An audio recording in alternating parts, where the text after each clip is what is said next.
पहली बात तो भागवत मनन करते हुए सुनना चाहिए।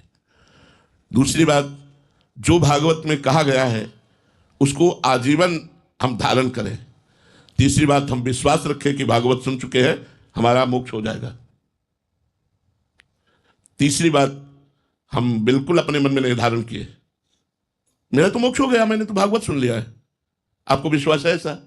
नहीं है ना? क्यों? क्योंकि दो बातें नहीं है, इसलिए तीसरी बात नहीं। पहली बात भागवत का मनन नहीं, दूसरी बात निरंतर जो भागवत आदेश करती है कि भगवान का चिंतन होना चाहिए, वो चिंतन नहीं, इसलिए तीसरी बात आप में नहीं है कि हमारा मोक्ष हो गया क्योंकि मैंने भागवत सुन ली। जब धुंधकारी जैसा पापी एक बार भागवत सुनकर परम पद को प्राप्त कर सकता है तो हम क्यों नहीं परम पद को प्राप्त कर सकते? इसमें हमारा विश्वास। एक बार हरिद्वार में कोई पर्व था तो सब गंगा जी नहा रहे थे। माता पार्वती जी ने कहा कितने पुण्यात्मा भारतवासी हैं, देखो हरिद्वार में गंगा नहा रहे हैं। तो उनका पानी में तो बहुत डुबकी मार रहे हैं, गंगा में तो एक ही दो मार रहे हैं। उनका भगवान समझी नहीं, धारा तो वही है। बोले इनमें विश्वास की कमी है, एक ही दो कोई गंगा नहा रहा है, सब नहीं रहा। मैं तुम्हें परीक्षा करके दिखाऊं? बोले प्रभु दिखाओ, ये तो हमें लग रहा है सब गंगा नहा रहे हैं। तो वहीं से फिसल करके गड्ढे में गिर जाने वाले वृद्ध रूप को धारण किया और वो नाटक किया। पार्वती जी से कहा तुम साधारण नारी रूप रख करके यहां बैठो और सबसे कहो जो मैं कहूं कि भैया हमारे पति को निकाल दीजिए, मेरे में सामर्थ्य नहीं कि मैं निकाल सकूं, थोड़ा सहयोग कर दीजिए। पर रुको, यदि आप निष्पाप हो तो मेरे पति को छूना नहीं तो भस्म हो जाओगे। जो निकले भैया हमारे पति को थोड़ा सहयोग करके निकलवा दीजिए। वो जो ही निकालने के लिए तो कहा निष्पाप हो तो, नहीं तो भस्म हो जाओगे। तो अंदर आता पाप तो बहुत किए हैं। कोई कोई तो सुनते ही नहीं थे, कोई कोई सुनकर थोड़ा रुकते और जब पार्वती जी की बात सुनते तो चल देते। उदाहरण में बता रहे, एक आदमी आया, पार्वती जी ने कहा भैया निकाल दो। उसने गंगा जल रखा और कहा बहन अभी निकाल देता हूं। और जो बोले रुको, मेरे पति निष्पाप है, यदि कोई पापी पुरुष छुएगा तो भस्म हो जाएगा। बोले अभी आपको पता नहीं मैं गंगा नहा के आ रहा हूं, गंगा सर्व पापों का नाश करती इसलिए मैं निष्पाप हूं। और तुरंत महादेव जी को उठाया बाहर रख दिया और चला गया।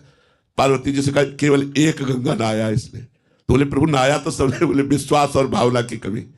विश्वास और भाव, एक को विश्वास है जिन गंगा जी का नाम श्रवण मात्र से सर्व पाप नष्ट हो जाते हैं। गंगा गंगा यो ब्रियाति योजना नाम सतैरप, 100 कोस से दूर कोई बोले गंगा गंगा तो उसका पाप नष्ट हो जाता है। मैं तो गंगा में स्नान करके आ रहा हूं, मैं पापी कैसे रह सकता हूं? उसको विश्वास है, विश्वास के कारण उसने महादेव जी को 1 मिनट में बाहर निकाल के रख दिया और उसी को महादेव जी ने कहा ये गंगा स्नान करके आ रहा है। तो हम लोग भागवत सुनकर मनोरंजन करते हैं, भागवत सुनकर मनन नहीं करते, भागवत सुनकर भागवत का आचरण नहीं धारण करते। इसीलिए हमें विश्वास नहीं कि हमारा मोक्ष होगा कि नहीं। महाराज जी राधे राधे। गुरुजी आज नहीं तो कल मरना ही है, क्या ऐसा कोई उपाय है आज और अभी भगवत प्राप्ति हो जाए?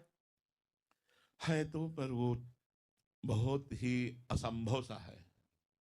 व्याकुलता, जैसे यमुना जी में आपको ले जाएं और डुबो दें, ऊपर से चढ़ बैठे, फिर आपको जो श्वास लेने की व्याकुलता होती ना, एकदम ऐसे जिया ना जाए प्रभु के बिना, तो अभी भगवत साक्षात्कार। व्याकुलता कैसे आए महाराज?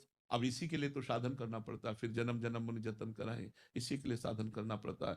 जब गोपियों ने सब साधन करके देख लिया भगवान नहीं प्रकट हुए तो रुदुष्वरम राजन कृष्ण दर्शन लालसा, भगवान श्री कृष्ण के दर्शन के लिए वो इतना रोई, सब विकल होकर रोई। तो तासामाविर्भूत चौरी समय मान मुखाम्बुजा पीतांबर धरास्त्रग्वी साक्षात मनमत मनमता, करोड़ करोड़ कामों को मूर्छित कर देने वाले मुरली मनोहर ललित त्रिभंगी ठाकुर जी उन्हीं के बीच में प्रकट हो गए। कब? जब रुदुष्वरम राजन कृष्ण दर्शन लालसा, जिया न जाए भगवान के बिना, व्याकुलता पैदा हो जाए। अब जैसे भगवान की कृपा से काशी में जब थे तो एक ही लालसा थी, भगवत साक्षात्कार, नई अवस्था थी।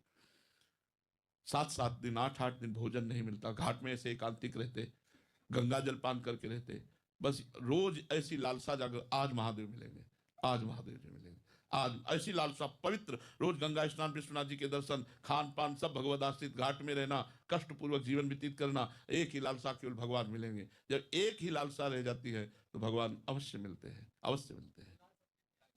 कैसे आएगी वो लालसा? नाम जप करो, पवित्र आचरण करो, भगवान की कथा सुनो, भक्तों का संग करो, मिल जाए तो भक्तों का चरणामृत पियो, इसी से हृदय पवित्र होगा। अगर चरणामृत न मिले तो रोज भक्तों की नामावली का पाठ करो, जो भक्त नामावली है, इससे भगवान बहुत जल्दी प्रसन्न हो जाते हैं, बहुत कृपा करते हैं। खूब नाम जप करो, यही विरह पैदा कर देगा नाम जप। आप नाम जप में लगो, यही भगवान से मिला देगा। अभी प्राण छूट जाएंगे तो अभी मिल जाओगे। हम राम बोले, राधा बोले, अभी प्राण छूट गए तो अभी मिल गए भगवान से। नाम न छोड़ो, नाम को पकड़े रहो। नाम है डोरी और प्रभु है पतंग। और डोरी हाथ में है तो पतंग जाएगी कहाँ? और डोरी छूट गई तो पतंग पकड़ नहीं सकते, फिर वो तो गई ऊपर। तो इसलिए नाम रूप पतंगो यथा त्वम अनुभ्राम्यमाणा, नाम को पकड़े रहो, नाम रूपी डोरी से पतंग खींची चली आएगी। सुमिर पवन सुत पावन नामू, अपने बस करी राखे रामू। नाम नाम बस, नाम से सब कुछ ठीक हो जाएगा, सब ठीक हो जाएगा। विश्वास मानो, हमारी बात मान लो। कल मन फिर पटक देगा, फिर विषयों में जाता है। हाँ, डर तो यही, आपको जैसे ऐसे हमें डर है, ऐसे हर साधक को डर रहता है। और ये हमें विश्वास करना चाहिए कि डरना तो ठीक है, लेकिन हम हैं किसके? प्रभु के। तो जब प्रभु के हैं तो माया हमको परास्त कैसे कर सकती है? वो अपने फंदे डालेगी, प्रभु अपनी कृपा से हमें निकाल लेंगे। वो हमें डुबोना चाहेगी, प्रभु हमें बचा लेंगे। करो सदा तिनके रखवारी, जिमि बालक राखे महतारी। जैसे माँ अपने बच्चे को हर समय अपनी दृष्टि में रखती है, ऐसे भगवान अपने भक्त को अपनी दृष्टि में रखते हैं। हाँ, कहीं हमें